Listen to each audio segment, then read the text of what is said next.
بسم الله الرحمن الرحيم. الحمد لله حمدا كثيرا طيبا مباركا فيه كما يحب ربنا ويرضاه،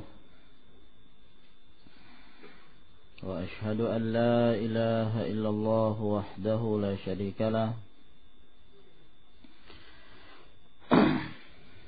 وأشهد أن محمدا عبده ورسوله، صلى الله عليه وعلى آله وأصحابه وسلم تسليما كثيرا. أما بعد، إخواني في الدين أعزكم الله. Telah kita jelaskan pada pertemuan yang lalu tentang perbedaan masing-masing dari al-ism dan al-musamma serta at-tasmiyah, bahwa ketiga lafaz ini adalah merupakan lafaz-lafaz yang berbeda dan mempunyai makna yang berbeda. Isim bukan musamma, akan tetapi isim adalah merupakan lafaz yang mengantalkan dan menunjukkan kepada musamma, pada yang diberi nama. Sedangkan al-musamma adalah al-madlul ala hadzal ism, yang ditunjuki oleh suatu isim. Dan at-tasmiyah adalah perbuatan yang memberi nama. Dan ini jelas insyaallah ta'ala. Kemudian berkata Asy-Syarih Muhammad Khalil Harras rahimahullah ta'ala, wa qawlu ba'dihim, dan perkataan sebahagian mereka, inna lafdzal ismi huna muqham, bahwa lafaz isim di sini itu muqham, dimasukkan begitu, dan yang diinginkan bukan isimnya begitu, tapi hanya dimasukkan saja pada lafaz tersebut, dan yang dikehendaki bukan isimnya. Itu namanya muqham. Lianna al-isti'anata innama takunu billahi azza wa jalla la bismihi, karena meminta tolong adalah kepada Allah Subhanahu wa ta'ala, bukan dengan namanya, bukan dengan ismullah Subhanahu wa ta'ala. Sehingga mereka mengatakan bismillahi, maksudnya di sini adalah meminta pertolongan dengan adalah kepada Allah Subhanahu wa ta'ala. Sedangkan isim di sini ya walaupun disebutkan, tapi yang dimaksudkan adalah Allah Subhanahu wa ta'ala. Sebab bukan meminta tolong pada ismullah, tapi kepada zatullah Subhanahu wa ta'ala. Kata beliau, perkataan ini laisa bisyai'.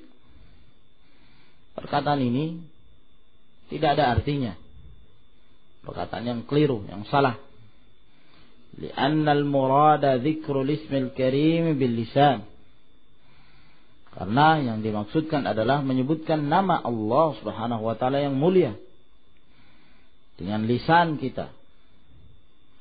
Kama fi qawlihi, sebagaimana dalam firman Allah Subhanahu wa ta'ala disebutkan dalam suratul A'la ayat 1, Sabbihisma rabbikal a'la.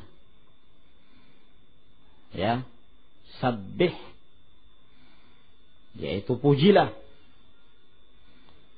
ya, nama Allah Subhanahu wa ta'ala, nama Rabbmu yang maha tinggi. Yaitu sabbihu, engkau bertasbih, memuliakan dan memuji Allah Subhanahu wa ta'ala, natiqan, dengan mengucapkan bismi rabbik. Engkau memuji Allah dengan perantaraan nama Rabbmu. Ya. Mutakalliman bihi, dan engkau berbicara dengannya. Nah, jadi sabbihisma rabbikal a'la pada hakikatnya adalah kita memberikan pujian dan mensucikan Allah Subhanahu wa taala dengan mengucapkan namanya. Ya. Dan kita telah sebutkan bahwa sesungguhnya isim itu menunjukkan kepada zat. Maka di saat kita menyebut nama Allah Subhanahu wa taala, fal muradu bidzalika dzatuh. Maka yang dimaksud adalah zat Allah Subhanahu wa taala, maka tidak ada pertentangan. Kita meminta tolong dengan nama Allah Subhanahu wa taala, yakni kita meminta tolong pada Allah Subhanahu wa taala. Dan diperbolehkan bagi kita untuk bertawassul dengan nama-nama dan sifat-sifat Allah Subhanahu wa taala, dan ini masyhur, ma'ruf dalam berbagai hadis-hadis yang datang dari Rasulullah sallallahu alaihi wa ala alihi wasallam. Fal muradu, maka yang dimaksud at-tabarruku bil ibtida adalah mengambil barakah dengan memulai bidzikri ismihi ta'ala, dengan menyebut nama Allah Subhanahu wa taala. Oleh karena itu kita minta kepada Allah dengan menyebut nama-namanya, itu sama dengan kita minta kepada Zatullah Subhanahu wa taala. Qul ud'ullaha aw ud'ur rahman ayyamma tad'u falahul asmaul husna. Kamu berdoa dengan mengatakan ya Allah, ataukah kamu berdoa dengan mengatakan ya Rahman, yang mana saja yang engkau gunakan berdoa, maka Allah Subhanahu wa taala mempunyai al-asma'u al-husna, nama-nama Allah Subhanahu wa taala yang baik. Baik. Sekarang selesai pembahasan tentang isim. Kemudian beliau masuk ke pembahasan tentang lafzul jalalah Allah Subhanahu wa taala. Wasmul jalalati, dan nama yang mulia, yaitu lafaz al-jalalah. Yang kita bahas adalah lafaznya, yaitu Allah, bukan zatnya ya, lafaznya. Lafaz dari nama yang mulia ini.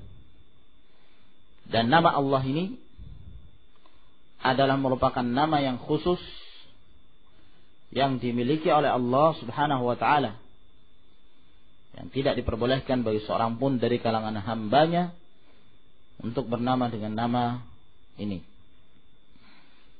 Qila, ada yang mengatakan, innahu ismun jamidun ghairu mushtaqqin. Ada sebagian dari mereka yang mengatakan bahwa lafaz Allah itu adalah merupakan nama yang baku, nama yang jamid, ya, yang ghairu mushtaq, yang tidak ada pengambilan dari makna asalnya. Kita perlu mengetahui bahwa lafaz-lafaz yang terdapat di dalam bahasa Arab itu terbagi menjadi dua. Ada lafaz yang jamid dan ada pula lafaz yang mushtaq. Nah, seperti lafaz yang jamid contohnya apa misalnya, ikhwan? Apa? Al-qalam. Wallahu a'lam. Sakit. أنه لفظ جامد والله أعلم. ننظر لعله هناك له اشتقاق، ينظر هذا. الآخر موز، أحسنت، seperti موز. تفاح، عنب. Nama-nama yang tidak ada istiqaqnya. Kenapa dia diberi nama mauz? Sudah, itu namanya sudah, mauz. Pisang dan yang lainnya. Taib. Mushtaq, wah banyak lagi. Kalau mushtaq seperti al-maktab, meja. Kenapa dinamakan maktab? Karena diambil dari asal katabah, yaktubu. Nah, al-miknasah, alat untuk menyapu. Kenapa dinamakan miknasa? Ada asalnya dari kata kanasa, nusu dan seterusnya. Nah, Alkitab. Kenapa nama Alkitab dari kataba yaktubu, li'annahu maktubun fi. Gunakan untuk ditulis padanya. Al-masjid mustaq. Nah, mustaq dari sajada yasjudu. Nah, itu tempat untuk sujud. Baik. Nah, ini jelas bagi kita bahwa isim ada yang jamid, ada yang mustaq. Nah, mereka mengatakan lafaz Allah itu, apakah dia termasuk lafaz yang mustaqun dalam artian ada asalnya, ya, ataukah tidak? Dia jamid. Sebagian mengatakan itu jamid, ghairu mustaq, tidak ada pengambilan asalnya. Li'anna al-ishtiqaqa, kata mereka, yastalzimu maddatan yushtaqu minha.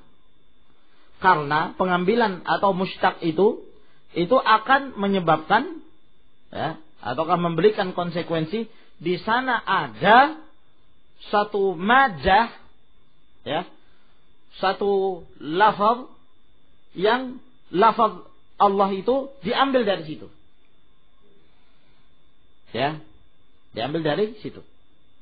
Seakan-akan di sana ada lafaz dikembalikan pada lafaz tersebut, yang lafaz ini lafaz al-jalalah, lafaz Allah diambil dari lafaz satu istiqaq yang dikembalikan ke situ lafaznya, berupa masdar atau berupa fi'il.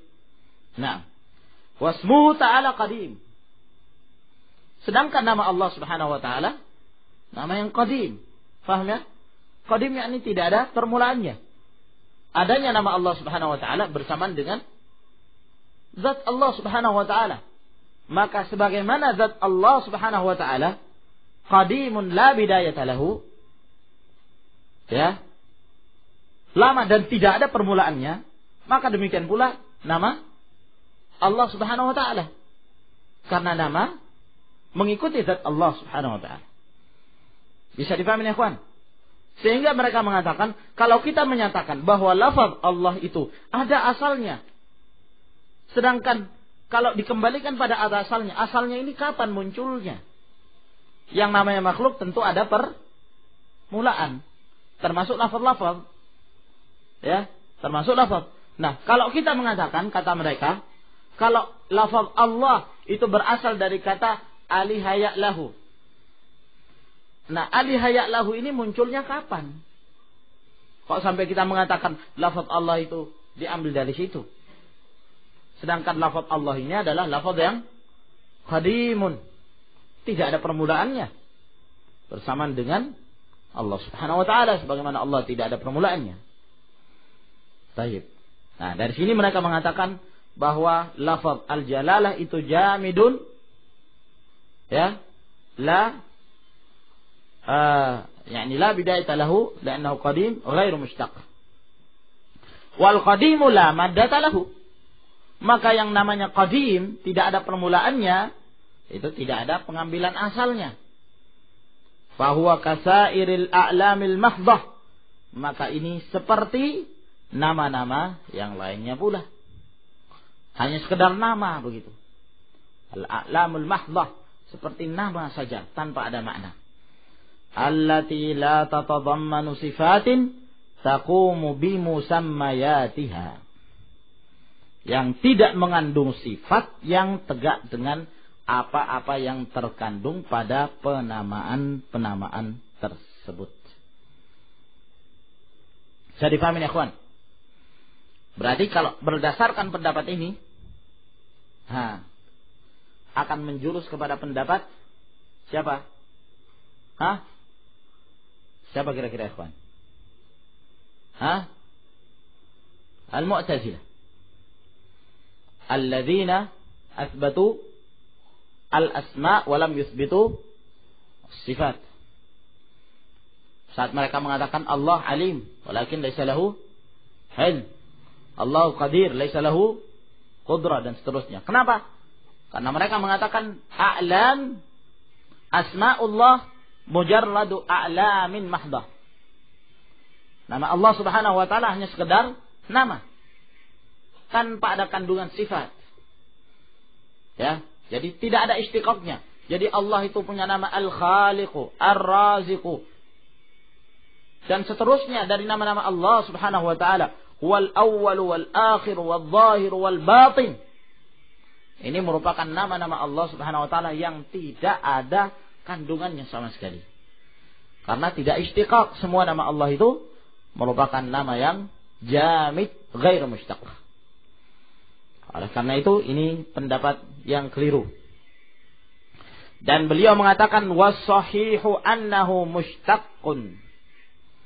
Dan yang sahih bahwa lafaz al-jalalah Allah tersebut adalah lafaz yang mushtaq, ada pengambilannya.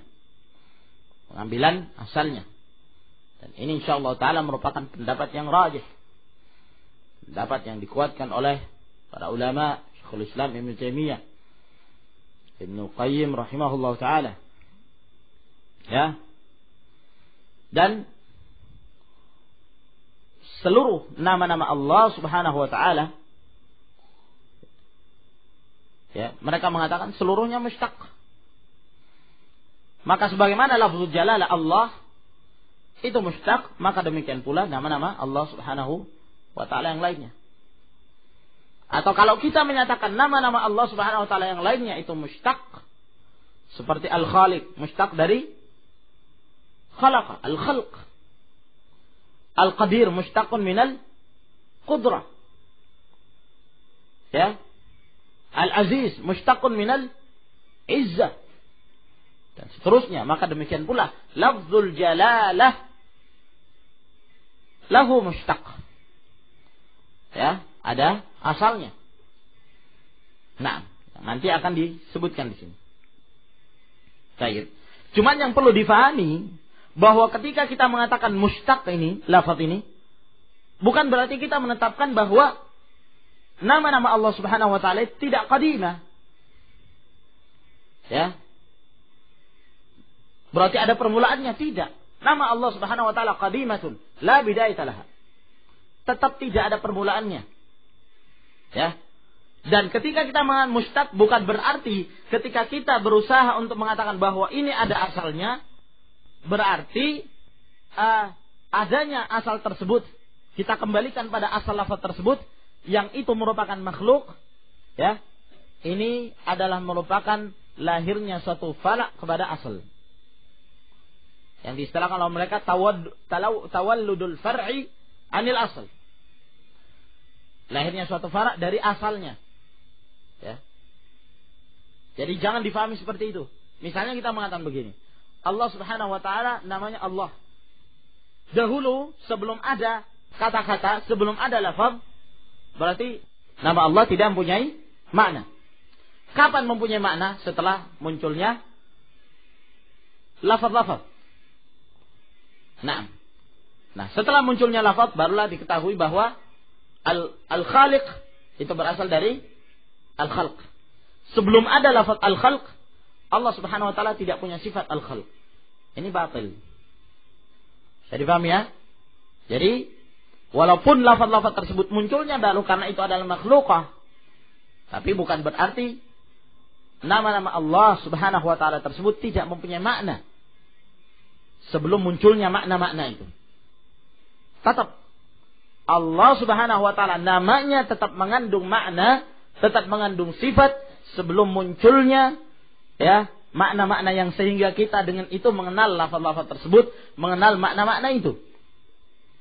Sebagaimana dikatakan oleh At-Tahawi rahimahullah dalam Aqidah Tahawiyah, dia mengatakan khalaqal khalqa qabla ayya Allahu muttasifan bil khalqi qabla ay yakhluqahum. Allah Subhanahu wa taala sudah mempunyai sifat pencipta walaupun Allah Subhanahu wa taala belum menciptakan makhluk. Tapi sudah merupakan nama Allah Al-Khaliq, dan Allah Subhanahu wa taala punya sifat mencipta walaupun Allah Subhanahu wa taala pada waktu itu belum menciptakan apapun dari makhluknya. Bisa dipahami ikhwan? Ya. Jadi yang rajih insyaallah taala bahwa ini adalah lafaz yang mushtaq, ada asalnya. Ya. Sebab kalau kita mengatakan mushtaq, ini menunjukkan bahwa setiap nama Allah Subhanahu wa taala di dalamnya mengandung sifat, mengandung makna yang merupakan makna yang mulia, yang sangat terpuji. Maka beliau mengatakan was-sahihu annahu mushtaq. Dan yang sahih bahwa lafaz ini mushtaq. Waqtulifa fi mabda ishtiqaqih. Akan tetapi diperselisihkan ya dari awal ishtiqaqnya itu dari lafaz yang mana? Faqila, ada yang mengatakan dari alaha ya'lahu. Ya, alaha ya'lahu uluhatan wa ilahatan wa uluhiyatan. Nah, bimakna abada ibadatan. Yang maknanya adalah abada ibadatan.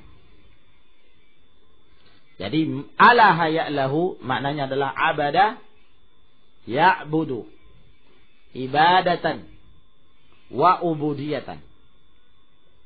Waqila, dan ada pula pendapat yang mengatakan min aliha bikasril lam, dengan lam yang dikasrah, ya'lahu bifathiha, dengan difathah, alahan, yang maknanya idza tahayyara, apabila bingung.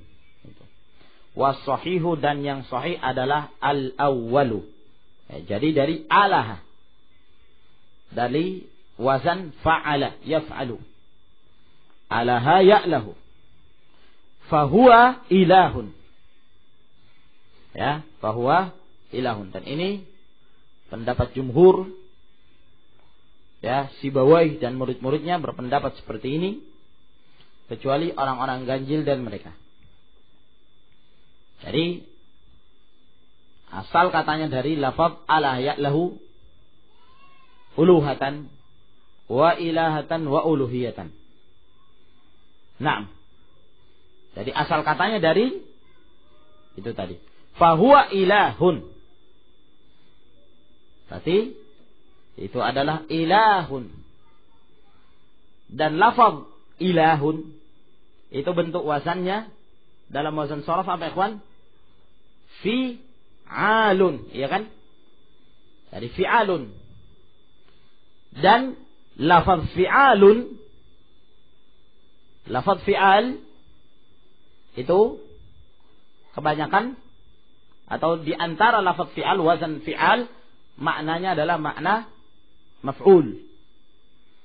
Ya, maknanya adalah makna maf'ul. Seperti contohnya kitabun. Kitabun maknanya apa, ikhwan? Maktubun. Yang ditulis. Maka ilah di sini mempunyai makna maf'ul. Ilah maknanya ay bi makna ma'luhin. Maknanya adalah ma'luh. Nah, kita tadi sudah mengetahui bahwa makna alaha ya'lahu adalah abada ya'budu. Berarti ma'luh maknanya ay ma'budun. Nah, ma'bud yang disembah. Berarti al-ilahu maknanya apa, ikhwan? Al-ma'bud yang disembah. Nah, kemudian dari lafaz al-ilah kenapa bisa menjadi Allah? Dari al-ilah hamzahnya dihapus. Perhatikan, al-ilahu. Hamzah yang di tengah itu hamzatul qata' dihapus. Lalu kemudian lamnya mudgham, ya. Lamnya diidgham wujuban. Lamnya diidgham wujuban. Nah, berarti menjadi Allahu. Itu. Jadi asal kata al-ilahu menjadi Allah. Berarti Allahu maknanya adalah al-ilah. Wal ilah maknanya adalah al-ma'luh wa huwa al-ma'budu. yang disembah hanyalah Allah Subhanahu wa ta'ala. Di antara dalil mereka, para ulama yang mengatakan bahwa lafaz ini mushtaqun adalah beberapa dalil dalam Al-Quranul Karim. Itu disebutkan oleh Al-Hafidh Al-Hakami dalam kitab beliau Ma'arijul Qabul. Di antaranya terdapat di dalam surah Al-An'am ayat 3. Allah Subhanahu wa ta'ala berfirman, Huwallahu wa huwallahu fis samawati wa fil ard. Ya'lamu sirrakum wa jahrakum. Dan Allah Subhanahu wa ta'ala fis samawati. Huwallahu fis samawati wa fil ard. Apa maknanya wa huwallahu fis samawati wa fil ard? Allah ada di langit, Allah ada di bumi. La. Apa maknanya, kawan? Wa huwa al-ma'budu fis samawati wa fil ard. Allah Subhanahu wa ta'ala disembah baik di langit maupun di bumi. Ya'lamu sirrakum wa jahrakum. Allah Subhanahu wa ta'ala mengetahui sir kalian dan di saat kalian dalam keadaan menjaharkan. Maka di dalam surah ini, dalam suratul An'am, menjelaskan pada kita bahwa lafaz Allahu maknanya adalah al-ma'budu. Juga terdapat dalam surah Az-Zukhruf ayat 48. Allah Subhanahu wa ta'ala berfirman, wa huwa fis sama'i madza ilahun wa fil ardi ilah. Dan huwa alladzi, dialah Allah Subhanahu wa ta'ala, fis sama, di langit itu sebagai ilah, dan di bumi juga sebagai ilah. Ya, kalau orang-orang yang bodoh mereka mengatakan Allah itu di mana-mana dengan ayat ini. Walaysa hadha huwal muradu, walakin al-murada bi hadhihi al-ayah anna al-ilaha bima'na al-ma'bud. Wa huwa Allahu fis sama'i ma'budun wa fil ardi ma'bud. Allah Subhanahu wa ta'ala di langit disembah, dan demikian pula di bumi disembah oleh makhluknya. Maka ini ikhwani fiddin azakumullah, jelas bagi kita bahwa pendapat inilah insyaallah ta'ala merupakan pendapat yang sahih. Walihada, oleh karena itu, qala Ibnu Abbas radhiyallahu anhuma, berkata Ibnu Abbas radhiyallahu ta'ala anhuma, Allahu dzul ilahiyyati wal ubudiyyati ala khalqihi ajma'in. Allah mempunyai al-ilahiyah wal ubudiyyah, sifat yang disembah oleh seluruh makhluknya. Tapi asar ini disebutkan oleh Syekh Ahmad Syakir bahwa sanad dari riwayat ini adalah sanad yang lemah. Wallahu a'lam bissawab. Wa 'alal qawli bil ishtiqaq, dan berdasarkan pendapat yang mengatakan bahwa lafaz al-jalalah itu mushtaq, yakunu wasfan fil asl, pada asalnya itu merupakan sifat yang diberikan pada Allah Subhanahu wa ta'ala. Yani annahu mausufun bil ilahiyah. Allah Subhanahu wa ta'ala disifatkan dengan disembahnya Allah Subhanahu wa ta'ala. Walakin ghalabat alaihi al-alamiyah, akan tetapi kemudian ini menjadi alam bagi Allah Subhanahu wa ta'ala. Fatajri alaihi baqiyatul asma' akhbaran wa awsafan. Maka demikian pula, ya, dari nama-nama Allah Subhanahu wa ta'ala yang lainnya, itu merupakan nama-nama Allah, akan tetapi mengandung khabar-khabar dan mengandung sifat-sifat yang terdapat pada masing-masing nama Allah Subhanahu wa ta'ala tersebut. Maka yuqalu, dikatakanlah Allah, yani dzul ilahiyah, Rahman dzu ar-rahmah, Rahim dzu mempunyai rahmat yang luas, Sami' mengandung sifat apa? As-sama', mendengar, Alim mengandung sifatul ilm. Jadi nama-nama ini bukan hanya sekedar nama, tapi mengandung masing-masing dari nama tersebut sifat-sifat yang mulia yang layak dimiliki Allah Subhanahu wa taala dan tidak serupa dengan sifat makhluknya. Kama yuqalu, sebagaimana dikatakan Allahur Rahmanur Rahim ila akhirih dan seterusnya. Maka demikian pula seluruh dari nama-nama Allah Subhanahu wa taala yang lainnya. Baik. Selesai pembahasan tentang lafzul jalalah.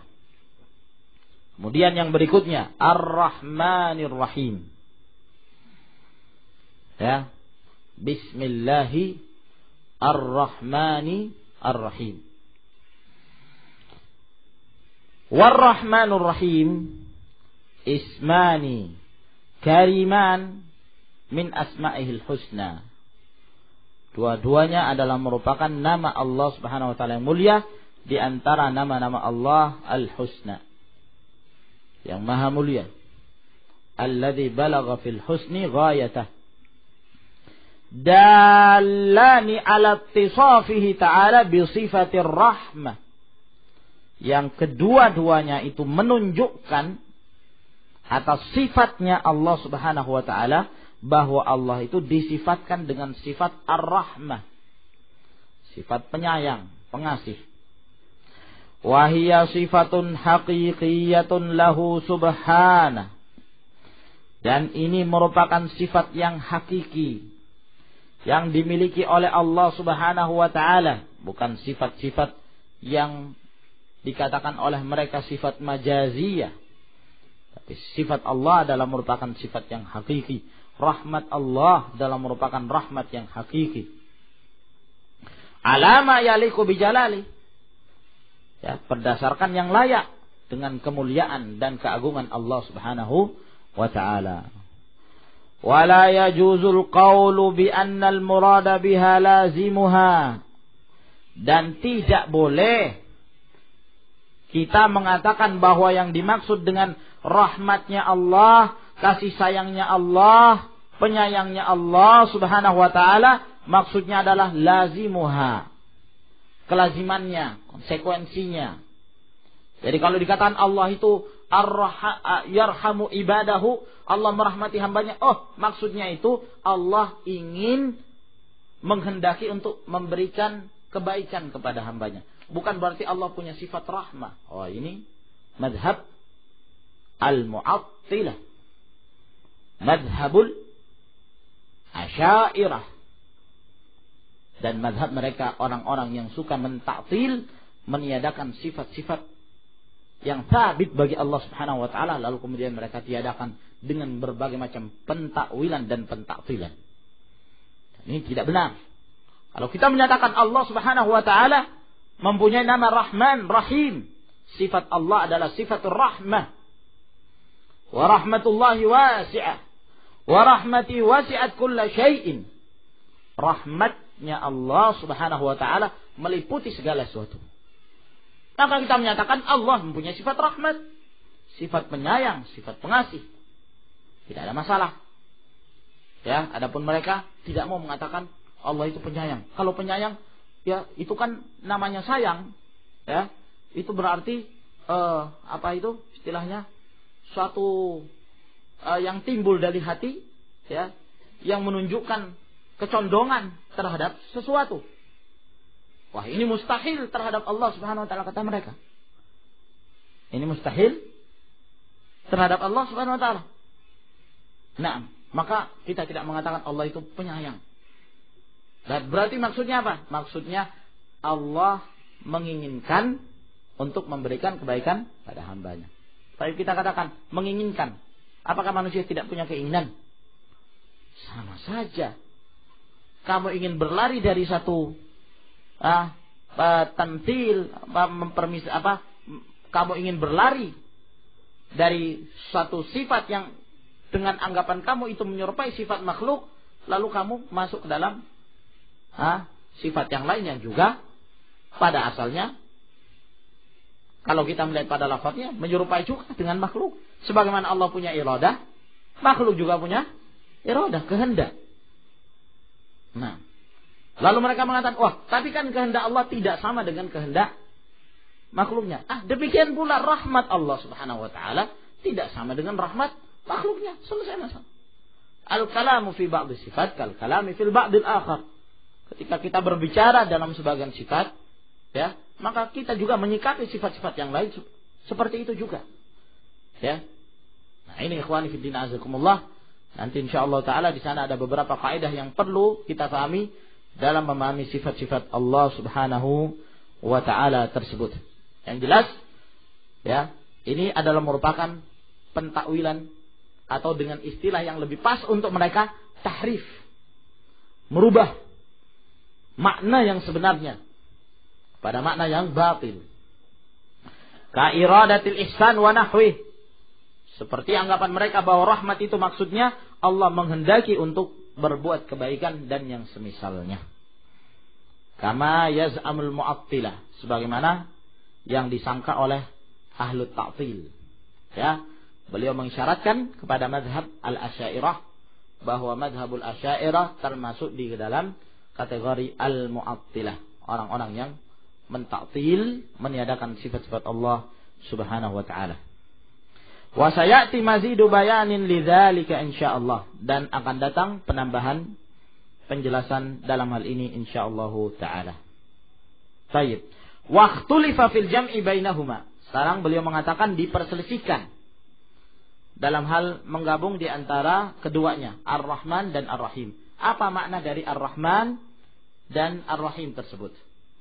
Faqila, maka ada yang mengatakan Al-muradu bir-Rahman, yang dimaksud dengan Ar-Rahman alladzi wasi'at rahmatuhu kulla syai'in fid dunya, yaitu yang dimaksud dengan Ar-Rahman adalah luasnya rahmat Allah Subhanahu wa taala meliputi segala sesuatu di dunia ini. Dalam artian rahmatnya itu tidak ada kekhususan. Allah merahmati orang kafir sebagaimana Allah merahmati orang mukmin. Allah Subhanahu wa taala memberikan rahmat kepada makhluk, seluruh makhluknya, fajiruhum wa barruhum. Yang fajirnya mereka dan yang baiknya mereka. Ya, kafirkah dia, munafikkah dia, musyrikkah dia, diberikan rahmat oleh Allah Subhanahu wa taala. Nah, mereka kafir tapi tetap diturunkan pada mereka hujan. Mereka kafir, mereka masih diberikan kesempatan untuk merasakan kenikmatan-kenikmatan dunia. Nah, ini yang dimaksud dari Rahman. Berarti menurut pendapat ini bahwa Ar-Rahman ini juga merupakan nama yang di dalamnya mengandung sifat dan termasuk nama Allah yang lazim atau muta'addi. Nama Allah yang muta'addi, yang ada efeknya pada makhluk. Nah, nanti insyaallah akan kita jelaskan bahwa nama Allah itu ada yang lazim, ada yang muta'addi. Yang lazim yakni yang tidak ada pengaruhnya dengan makhluk. Nah, tapi kalau yang muta'addi yaitu yang berpengaruh, yang dirasakan sebagian oleh makhluk. Nah, li'anna sighata fa'lan, karena bentuk fa'lan, ya, Rahman itu kan bentuk wazan sarafnya fa'lan. Tadullu 'ala limtila'i wal kathrah, itu menunjukkan atas penuhnya dan banyaknya. Ya, bentuk termasuk sighah mubalaghah. Bentuk mubalaghah. War-Rahim, sedangkan Ar-Rahim alladzi yakhtassu bi rahmatihi al-mu'minina fil akhirah, yaitu yang khusus rahmatnya itu kepada kaum mukminin di akhirat kelak. Ya, orang-orang kafir tidak diberikan sudah rahmat itu.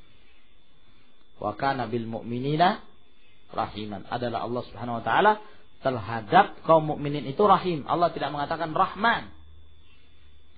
Ya. Jadi ini pendapat yang pertama yang mengatakan bahwa kalau Rahman itu lebih luas daripada Rahim. Rahman untuk orang mukminin dan orang-orang kafir. Tapi kalau Rahim, Allah Subhanahu wa taala khusus memberikan rahmatnya itu kepada kaum mukminin. Wa qila al-aksu, dan ada pendapat yang lain mengatakan sebaliknya. Rahim itu untuk meluas kafirnya dan mukminnya, dan Rahman itu khusus untuk kaum mukminin. Wa qad dhahaba al-allamah Ibnul Qayyim rahimahullahu taala, dan telah berpendapat al-allamah Ibnul Qayyim rahimahullah ila anna ar-Rahman dalun ala sifatil qa'imati bidzat. Ya, adapun Ibnul Qayyim rahimahullah, beliau mengatakan bahwa Ar-Rahman itu merupakan nama yang menunjukkan sifat yang berdiri pada zat Allah Subhanahu wa taala, sifat yang terdapat pada zat Allah Subhanahu wa taala. Yani kalau pendapat Ibnul Qayyim bahwa Rahman ini merupakan nama yang lazim, tidak ada pengaruhnya dengan makhluk. Ya, tidak ada pengaruh dengan makhluk. Itu nama Allah Subhanahu wa taala yang mengandung sifatul rahmah yang ada pada diri Allah Subhanahu wa taala. Ya, sifat rahmat yang ada pada diri Allah Subhanahu wa taala dan tidak ada hubungannya dengan makhluk. Ya, bukan dari Rahman itu. Bukan dari nama Allah yang bernama Ar-Rahman, Allah Subhanahu wa taala merahmati makhluknya, bukan, tapi dari Ar-Rahim. Adapun Ar-Rahman itu merupakan nama yang mengandung sifat yang ada pada diri Allah Subhanahu wa taala, yaitu sifatul rahmah, dan tidak punya pengaruh dengan makhluk. Intinya bahwa pendapat Ibnu Qayyim rahimahullah mengatakan Ar-Rahman ini nama yang lazim. War-Rahim, sedangkan Ar-Rahim dalun ala ta'alluqiha bil marhum. Sedangkan Ar-Rahim itu menunjukkan hubungannya dengan yang dirahmati, yaitu makhluknya. Nah, berarti beliau membedakan bahwa kedua nama ini yang satunya lazim sedangkan yang satunya muta'addi. Amin ya ikhwan. Yang satunya lazim khusus pada diri Allah, sedangkan yang kedua Ar-Rahim yaitu muta'addi. Ya, ada hubungannya dengan yang dirahmati yaitu makhluknya. Walihada, oleh karena itu, lam yaji al-ismur Rahman muta'addiyan fil Quran. Oleh karena itu tidaklah pernah ada nama Ar-Rahman itu muta'addi di dalam Al-Quranul Karim yang ada hubungannya dengan makhluk. Qala ta'ala, bahkan Allah Subhanahu wa ta'ala berfirman, wa kana bil mu'minina rahiman. Adalah Allah Subhanahu wa ta'ala terhadap kaum mukminin rahiman. Walam yakul rahmanan, dan Allah tidak mengatakan Rahman, tapi Rahim. Nah, dengan dalil ini pula beliau berdalil bahwa Rahim itulah yang punya hubungan dengan makhluk. Adapun Rahman itu merupakan nama yang mengandung sifat yang khusus pada diri Allah Subhanahu wa ta'ala. Nah, al-muhim, dua pendapat yang pertama dan yang ketiga insyaallah ta'ala masing-masing mempunyai kekuatan dari segi dalil. Tapi di sini beliau memilih pendapat Ibnu Qayyim rahimahullah. Wa hadza ahsanu ma qila fil farqi bainahuma, dan ini yang terbaik untuk membedakan antara Ar-Rahman dan Ar-Rahim. Jadi kesimpulannya di sana ada berapa pendapat? Nah, 3 pendapat. Yang pertama, pendapat pertama mengatakan Ar-Rahman itu lebih luas daripada Ar-Rahim. Dalam artian kedua-duanya isim yang muta'addi.